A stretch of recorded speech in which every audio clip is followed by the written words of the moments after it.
here, Clotile. You are so fabulous. I'm so happy to be here. Yes. Yes. And we didn't Okay. even get to, I mean, the mic drop scene where this is what I was always told growing up. You know, we're all told that the Beatles would not have been here if it wasn't for, Louis Armstrong and before Louis Armstrong and just it's like the rhythm and blues and rock and roll and everything, where it all comes from to alternative music. Everything stems down to the rhythm and the blues, right?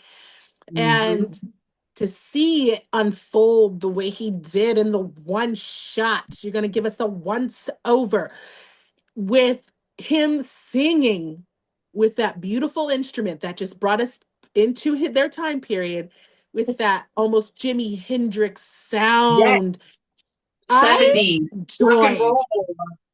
I Oh my gosh, died. you had the DJ who Yeah. was missing. You had the ceremonial wear and dance from Africa. Like he just took us through an entire timeline. You had Through the the Kugler went turntables. backwards and forwards. He made music the connecting line between the past and the future, and the fact that he brought in, which Over the for a second I globe. was like, the idea that he was breaking that fourth wall-ish Down for concept us. by bringing in future, bringing in outside entities to this period piece. It takes skill Mm. and class and talent to know how to do that, and he did it so well. He tied Oh gosh, everything to everyone, because we he even saw did. the Asian influence, right? That was And I loved beautiful. that history and then future as well. like you Oh Yeah. said, he gosh. was acknowledging with this film that this country was built on the cultures of many. You know, like you said, we Yeah. had a colonization that was so atrocious, but we also had people from Ireland, people from China, and they were the ones that put in the hard work. And it does create this whole multi-level That you cultural, see a black ballerina. She's in the midst of it. There, yeah, Yeah. you get Serena, that. modern dancer, Yeah.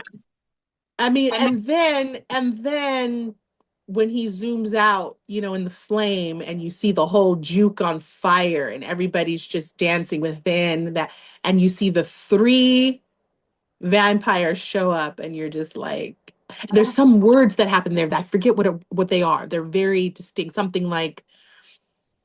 to the effect of, I'm pretty sure that Sammy's character says that the importance of the music throughout the culture and the generations was a ritual that would heal our people and allow us to be free. That's actually another really important thing that Ryan Coogler has actually done in all of his films. He actually ends it with this button, this one line. And this is a film that, of course, has multiple layers. You can just really dive in and dissect it on, multiple levels. But he always ends his film with one line that essentially embodies the entire point of the film. Mhm. And that is, so we get that moment of, describing the importance of being free, as we see that whole musical montage. And that is the final line of the movie. Sammy asks him, was it that for you? It was before the sunset, before the darkness came in, that Girl. was the best of my life. Was it like that for you? And Stack does acknowledge that. He says, yes, it was, because, and the reason why it was the best day of his life was because for just a few hours, we were free. And that is what every human wants. Every human wants freedom. Every human wants to be free to do what they want and need to do. And who has wanted that more than the people who are portrayed in this film?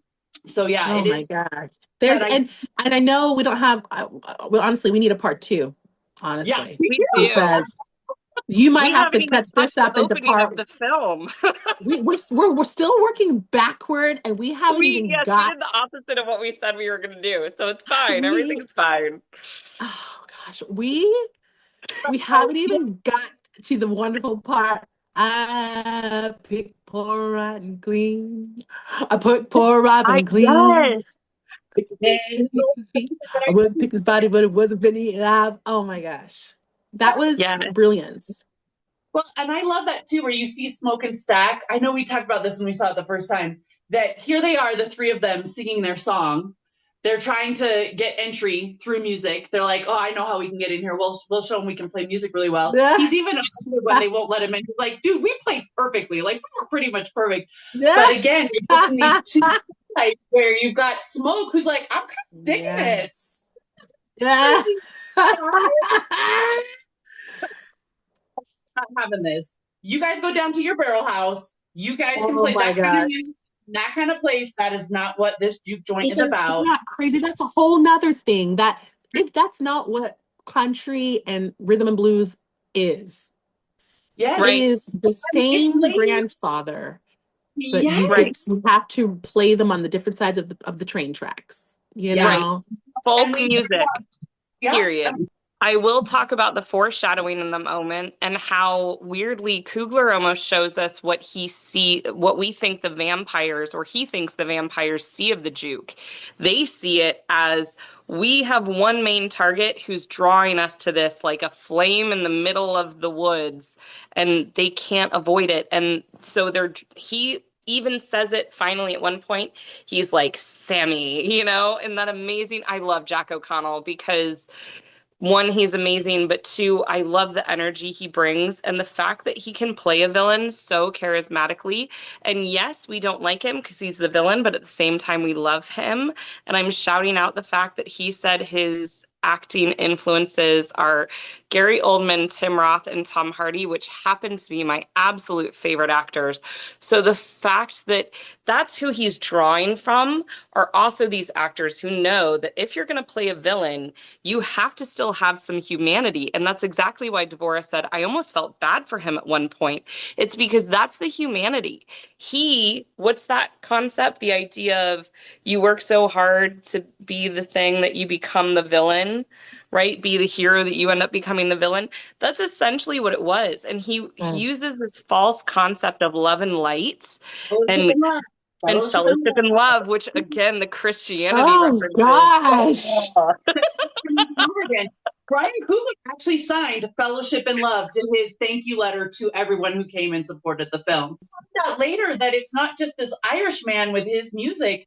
The first two people he actually turns into vampires are Klan members. That's literally the first. We don't find out till a little later. We find out he's the nephew of the head of the Klan that initially sold the property to them with the intention to actually kill them and take it back. But that's your first two. You have the Irishman, and then he turns two Klan members, and then you have Mary, and then you have Cornbread. That's the initial order, and Cornbread is the character that we see pulled out of the fields. He is pulled out.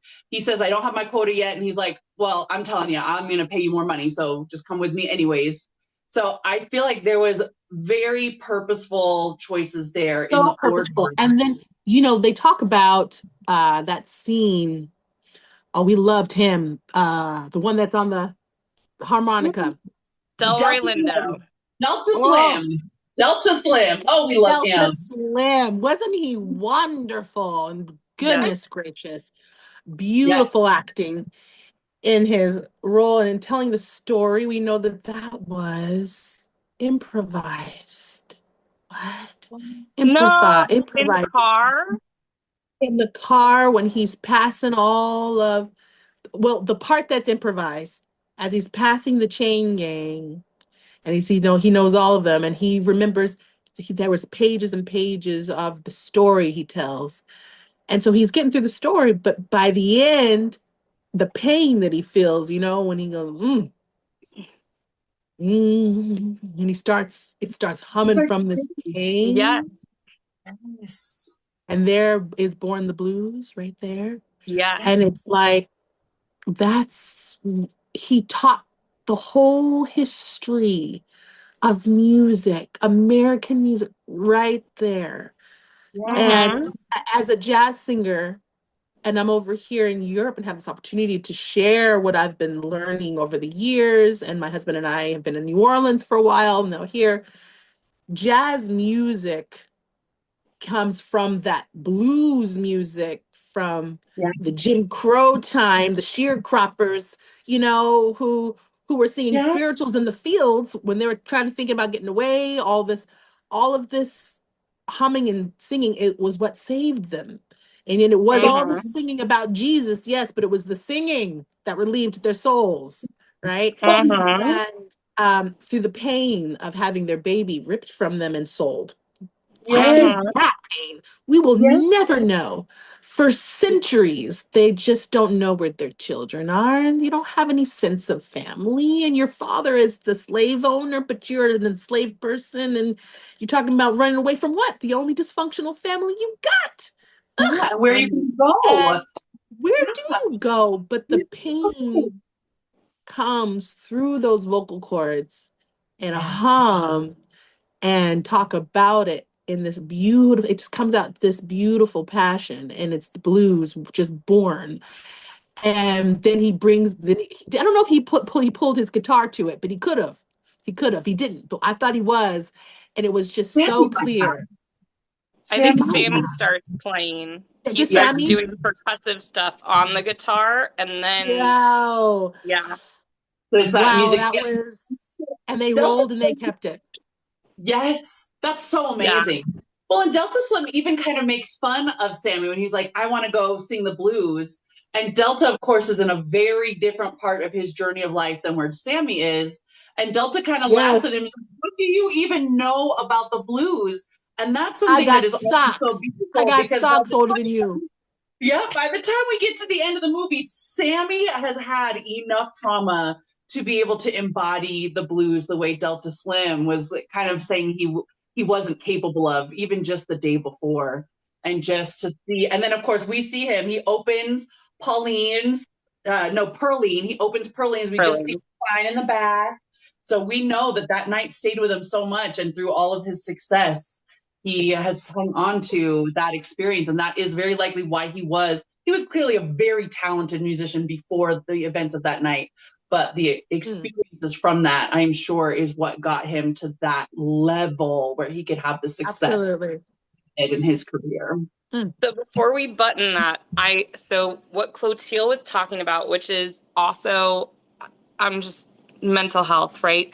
So the idea that he started humming actually soothes. It is a self-soother. There is a reason why we refer to stimming, especially vocal stims, as self-soothers that people do. But the reality is anything that we do to one soothe our own. So in that moment, the fact that his instinct was to start humming is the cultural solution and self-soother. And the fact that music was, like you said, Clotilde, such a connection point, and they would sing in the crops, that's the concept. The concept is that they are self-soothing through it in the moment while dealing with all of the levels of what exactly their existence is, but Hold on. societal trauma, right? I The just figured idea that out it is something. societal and cultural trauma that they all connect to, and therefore I that's why just they can share it.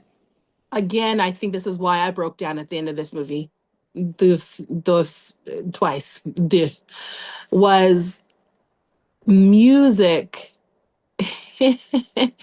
When he started to hum and it all started to make sense as to why Black folks sing the way we sing. That and it's easy for me to be like, yeah, oh yeah, oh, like whatever that comes from me, easy, just comes out, and I can feel, this thing that comes through me, and it's almost spiritual that happens.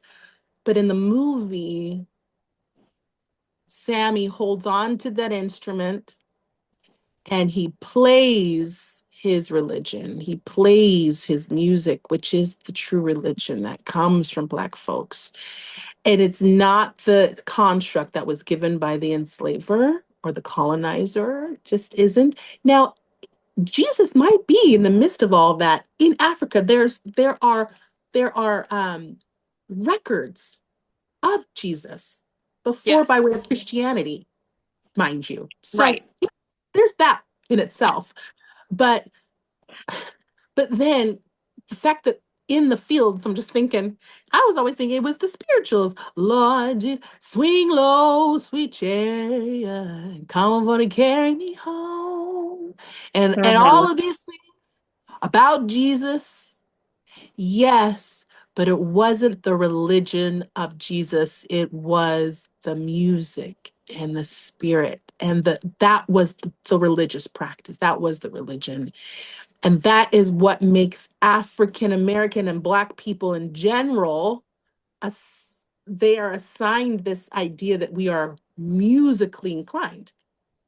It is known this about Black people. And now I get it. And when he says that line, when the house is on fire, what does he say? What does he say again? When the house is on fire He's, before the three come? yep, he says the music connected and it was a ritual to heal our people and help them to be free. That is what he says, or at least paraphrased. I was scribbling as he said it. And and we all know that cultural appropriation mostly has happened through music, through Elvis, right? Through the Beatles, through everyone who's taken bits of it and say this is what it is. And even jazz music, there's this fight that it actually didn't come from Black people. It came from the first recording, which is from a white group of people in the New Orleans. And so there's this thing and a lot of arrogance that these guys play just as good as anybody else because it's theirs, even though they had more of the privilege to be able to record it at the time, but who knows who taught and where they got it from. It's We the know, privilege but that actually makes me think of in looking into this film. I apologize, I will not be able to pronounce his last name, but essentially the music director on the film, Ryan Coogler, went to college. They went to college together. Mhm. Ludwig.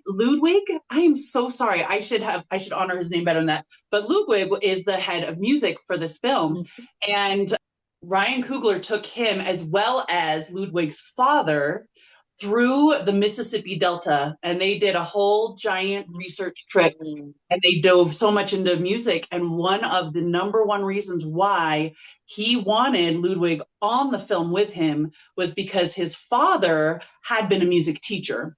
And they had, I want to say he was born in Sweden. I hope I'm saying that correctly. And that was where his father wound up being he wound up having his experiences with the blues there. And he told Ryan Coogler it was because the Black artists just were not really allowed to perform on any kind of level here in America in that time. So they where would did go they on go? and they would Europe. go to Europe. And that was how he became a blues artist. And then he bore Ludwig, who Ryan went to school with, and said, hey, you should do the music on this film. The fact that that was the journey of the music, that literally. And it's so important to know that that was the journey, that it wasn't the journey of I grew up, I'm from North Carolina and this is, the music that's it's American music. This is ours. Any arrogance. No, you actually know where it's from. And I Yeah. think about my husband, who is an incredible jazz musician. Yeah. Yeah. And he's a bassist. And his heroes are, of course, Miles Davis, Louis Armstrong. I Yeah. mean, Dizzy Gillespie. I mean, it goes on and on to these guys, and he's like, no, no, no, That no. was It's very clear. It's very clear where this music comes from, and wow, and has a respect for that. So when we lived in New Orleans, his appreciation of the music, people felt that, and he was really embraced. Whereas it was kind of segregated where the white folks played it and the Black folks played it. But if you were not American, you were able to go back and forth. That's amazing. But again, Anyway, because those experiences that really showed them that yeah. I Carrie, I'm sorry. I Anyway. think you had a little hand up. No, I was just gonna say I mean, technically it would be Ludwig because it's a Thank you. W. Goranson or Goranson. Goranson. Goranson, yeah. But because the O has an umlaut. But yeah, so Ludwig would be the American way to pronounce it. Ludwig, it would be his natural way of pronouncing it. But yeah, and I think that the reality of, like you said, they met in college. So the reality that I feel like they come from a place of educating and empowering because with the informing, they're informing a whole entire society, not to mention generations to come, because again, we should probably do a part two, but also just the idea of they made a horror movie. They made a horror movie that is the most Oscar nominated movie in history. And that alone is a pinnacle for horror movies. But the tie-ins to what Ryan did with the genre, how he ended up making such a culturally, historically impactful, societally impactful movie with a freaking vampire horror movie is exactly why he's a genius, right? Because he could have done any number of things, but we are at, best and worst Americans, and what are Americans just absolutely in love with and what'll always sell? Give us some vampires, okay? I don't know Honestly. why, but maybe it's It's so because true. we as humans, we seek that immortality that ironically the vampires have, and Uh, that's why I think it's so they're so poignant. sexy. And they're sexy and they were meant They're to be sexy. sexy. Let's talk about how Remy was sexy. Oh, he was Yeah. sexy. Can we Let's not talk be about Jack mistaken. O'Connell? Yeah. Can, I mean, can, he understood the assignment. He was oh, personable. always, He was always personable. understands the assignment. You know, he was desperate. He was like, "Can we just one night, forget all this?" I'll give your It's money. like, See how he's and convinced all these people? one by one, Yes, as they're dancing into the fold. to that, to that, what do you call it? To that, the Irish, Jig, I don't the know, my jig. gosh. Wow. And it was, and oh, you're taken on different levels musically because all the music was phenomenal. Yeah. Yes, Will you go, lassie, go? yes. Yes. It was all Beautiful. so well thought out and well placed. And honestly, that's one of the big picture things about the movie is the idea that every second, every frame of this film is purposeful and intentional from the very beginning. So the fact that even the rattlesnake popping out of that truck, I was Tell like, me what that if was. that's not Tell me the what that best was. The foreshadowing I have ever foreshadowment. seen I know. in my whole Okay. entire life, I was like, thank you, Ryan Coogler. Thank you, sir. Like the every single second, but at the same time, acknowledging that Ryan Coogler reuses Michael B. Jordan, which no one is ever going to complain about. We are grateful for this fact. Please give us all of the Michael B. Jordan you can come up with, sir. We will take them. But that reality of he assembled a cast, he brought in Ludwig. He knew what he was doing, and it felt like every single person who was involved in that film truly understood the assignment and was truly on board with what was being done. As ridiculous as a cultural, societal statement via horror vampire movie might sound to some people, everyone Wow. bought in, everyone was in it to win it, and they did it to the point where, and because Clotilde, as an actress, singer, the idea that almost every single breath from the actors felt intentional. There was not 1 second wasted. And that is why this film is 16 nominations deep. He brought such authenticity. Lindo brought such authenticity and such beauty and the African American experience in that time period. Boy, did he Yeah. just, wasn't his face so beautiful, Yes. and his Gorgeous. voice and his self-sacrifice in the end. He was a Yes. hero. Oh man, I can't with this movie, you guys. I know. This was, this was. I have to go back to the guitar because I also want to make sure that we acknowledge that when his dad asks him to drop the guitar, we've got twofold there because his dad had identified the guitar as sin and equated Woo! it to sin. But at the end of the day, that yes, music is what drew the vampires to them. He actually takes the vampire out. I love the scene where the guitar goes straight into Jack O'Connell's head and it's sitting there and it's such like it's gore, it's horror movie, it's what we signed up for, but it's the symbolism in it. The symbolism that he sacrificed his guitar for this, but that extension because and that's all we see left when he's at the church. And so for that Yeah, foreshadowing moment, the idea that his dad is asking him to drop it, but after what we at the end witnessed that he survived, he's still got a grip on that guitar. We're like, I would still have a grip on that guitar because I would be I would never let totally that. That freaked was out. And like, was that it's reality? Did that just happen? And the guitar that. is all that So it really saved he him. really has It saved left. him figuratively, and it saved him literally. I see. Yes. And yet Oh dad gosh, is and the way he asking him held to on to drop that it. guitar when he got in the car, how he held on to it like this is the only truth I have right here. Yes. And he's Yeah. Because driving nobody away from came back with him. Not one person. nobody. But at the same time, it's that reality bent moment where you're Yeah. just like, I love how that when he is old, I love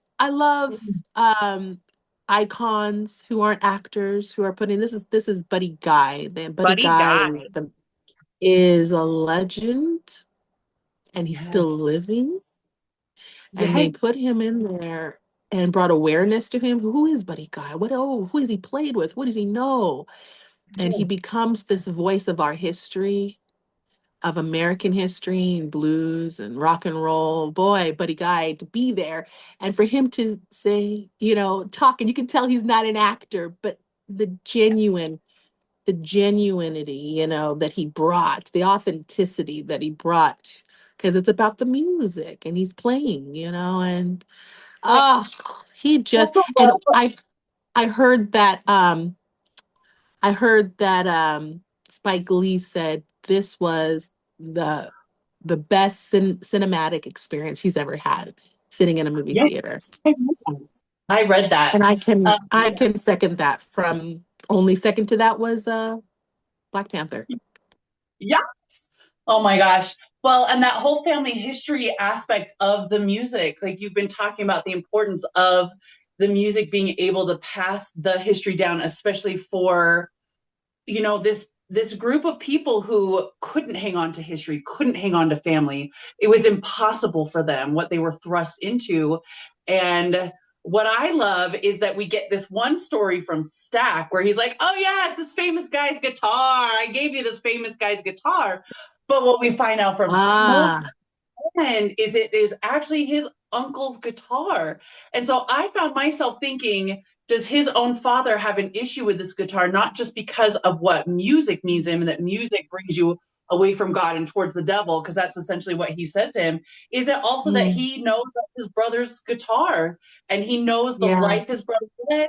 He knows the life his nephews led, and he doesn't want that for his son, but it has to be his son's choice to make. And he clearly went yeah. and pulled that metal piece from the literal ashes of He had Remick to. He had guitar. to. And that beautiful moment where Stack and Mary are sitting there and they tell him the electric music's crap. Your real stuff was great, but those recordings are so old, we don't have a good recording. And then Stack looks right at it and says, do you still have some real in you?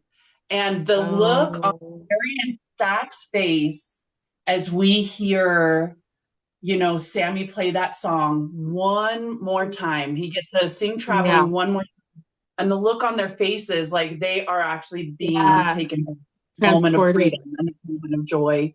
I think there Because is so there is still, I mean, there's still not really a place for them, is there? I didn't think about that. Gosh, why am I getting emotional? And they had to be there at night. They can't be in the day. They still have to stay, covered. I don't know why that makes me emotional, but there's so many just little gleams of our social experience here in America yeah. that is so different, and every country will be so different, but Mhm. wow. And I think that I hope they just are taking home award after award after award because of all the great cinematic experiences that has graced the stage of the Oscars. This has just never been anything like this. This is like a Lawrence in Arabia moment where they said he's created a different genre of Yeah. movie, of film. Yeah. And also there is a term called the preferred minority, which is the Asian minority. And they have the ability to patronize, not patronize, but what do you call it? Go back and forth between the white Yeah. society and the people of color society. Yeah. You can kind of fraternize, maybe that's what I'm looking for. Yeah. And Fraternize. Yeah. and not patronize, fraternize. And I mean, they could be patrons. I got what you were saying with patronize. They could be um patrons of those yeah, patron, and but business you know, partners. she's doing the thing under the table for the black folks across the street, and then going on back over to the other side where you only service white people. And the Asian, generally speaking, can do that. Their stigma in America is that they are hardworking, right? And they're disciplined and they're extremely intelligent, smart, and all of those things. They're the preferred minority. And whether or not that's true or whichever, that's a stigma that they do have. And because of that, there's a privilege that goes with being able to have a successful business. And there's a whole statistic from the civil rights, the whole ability to even open up businesses and restaurants the way they did was off of the heels of the civil rights movement, which was not available to Black people. But they were able to get through and do that. And so they capitalized on that.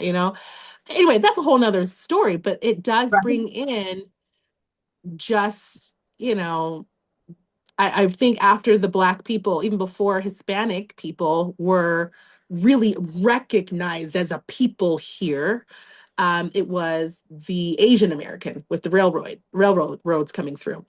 And Mm-hmm. They made a big railroad that they CG'd in. I mean, they made sure that was right there to have that yeah, imagery right there. I mean, there's just so Also, many beautiful low key, when things. you said opposite side of the tracks and the irony of we meet Mary at the tracks and we meet Yeah, Perlene at the tracks and yeah, how very like upscale they looked in comparison. That reality of, yes, the imagery with the trains and the railroads and the tracks and yeah. all of it also ties back into everything. I mean, Well, so also, the final thing we could really talk. Okay, go ahead. You're going to say, Devorah. say, as you were talking about, the preferred minority and what we get with the Chow family, one of my favorite things, I don't think I noticed when we watched it the first time, but watching it last night, Ryan Coogler is so purposeful in his cinematography there because we follow the daughter and the camera stays right with her, and we follow her to the other side of the street, and then we get on the mother and the camera stays right with her back to the other side of the street. And if you really listen, you can hear a lot of fairly Side racist conversation. comments, yeah, that are coming from the background characters through Yeah, that. yeah, that's brilliant. I One thought, thing I thought absolutely beautiful. I mean, he just nails it. He nailed it after nailed it after nailed it. And the one thing I thought was interesting in the end, which I thought he also nailed, was Smoke preparing to uh defend the place against the clan members. And when they all show up and he's sitting there, and I thought it was very interesting, and I thought it was a good choice. This is neither here nor there, and I haven't heard anybody mention it.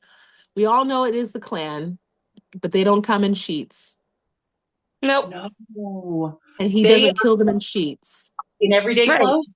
Yep. And We that only see the sheep in the was, background when the vampire shows up. That's the only time we actually see the clan garb is on a bench behind the husband and wife when we first see Remick show up. yeah, which was beautifully done on his part. And oof, but again, in the end, I thought, wow, I know that was a distinct choice not to have this bloody last battle scene and slaughter of all of these bigoted Klansmen, which, the brave heart and all of us are like, yes, this is noble, this is right and true. But normally you see them with the hoods and the fangs, and you don't. In the very beginning, when they tell him, and if we see you or any of your clansmen on our property, Uh-huh. where they stand, right? And he's like, Uh-huh. don't y'all know the Klan doesn't exist anymore? And he bold-faced denies it. And that reality, denial, the willingness to lie to people to their face is dehumanizing. It's invalidating. And it's why It's we feel gaslighting. lies. It's gaslighting, girl, 100%. But it's why we feel that insult of lying so hard because it's like, I'm sorry, you literally think I'm less than. You think that I don't know better, that you're fooling me, but you're not fooling anybody. Like the biggest trick or lie that the devil ever told was that he didn't exist. And it's so true because the irony, girl, of the fact that we thought Remick was the big boss. We thought we had gotten through the big battle and we just survived it with Sammy and oh my God, and Sammy gets back to the church. But then the reality that that's not even the big boss. That's not the only devil that they had to You have to fight in face. that Jeez. 24-hour time span. The reality that we had this image of evil and the devil that everybody can agree on, which was the vampire.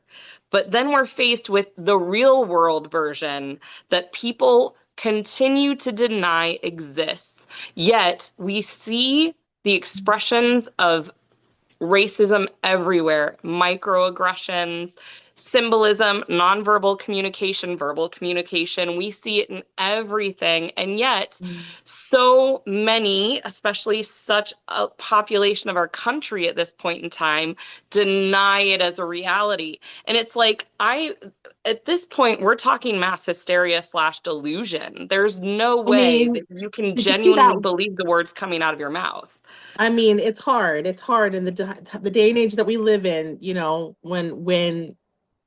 when we as a people continuously also get gaslit, from the top down and that like the wonderful picture that came out of the White House recently. I don't know if you guys are aware of that. Girl, And I didn't if even know it happened, and then I uh, just started seeing more photos on the internet, and yeah, I was like, "Oh God, you something went know, down."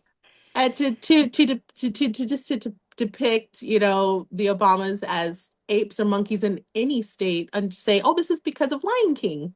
As Is non-human, it's the period. gaslighting, it's the all of those things, but that is the world we live in. And that's why this movie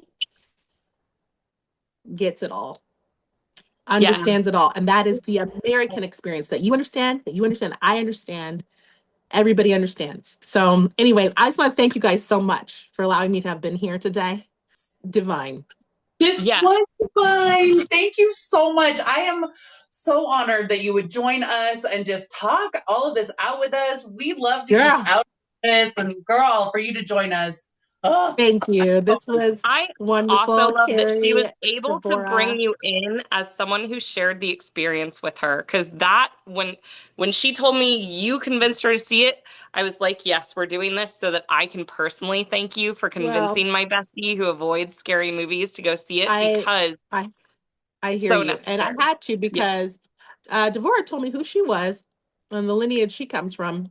She comes from those people who lost their lives along my ancestors, yeah, during yeah, the civil rights movement. She's Yeah. she's legitimate of a people, come from a people, abolitionist heart that allows us to keep the freedoms that we have today and march Yes. alongside of us. And because of that, I was like, let's go see this movie, my dear. I think we need to girl, go see this. always So, want to march alongside you. I always want to be an ally. I always want to yeah. be in support. I always want to, show respect and just play my part in helping the world be a Amen. place. I know You Carrie do. wants thing, and of course, we all of us, because we're all involved in film and storytelling and theater, and so we know that it is one of the most powerful mediums to help the world to be a better place. Ryan Coogler knew it. He has said it many times over, and now he has Wow. said it with this film, and he just handed it to us and said, "Here, go think." do better, be better. I gave this to you. I thought it up. Absolutely. And everybody now is talking about, what kind of deal did you get? And he's like, the same kind of deal that Cameron got, you know, or that so why is it so important to you? That's what he says. Why is it so important to you what I have? Yes. Anyway, so he knows it, but he's so good. He's so sweet. Yeah. Thank you so much, you ladies. Oh my gosh, thank Thank you. you. Let me just say, as a person who has showed almost 400 films in an independent cinema when we were running it, that incredible Mr. Coogler wrote into his contract that in 25 years, the rights to that film are his. So I just have to give a shout out to him and his negotiating skills, because having tracked down the rights to films multiple times over, I know how powerful that is, and that is amazing. So you go, Mr. Coogler. That film is yours in 25 years, and thank you for letting it be ours forever, really. Forever. That was wonderful. Thank you so much. Okay. Thank you, Thank ladies. you. Till next time. Yes. Thank you so much. Bye.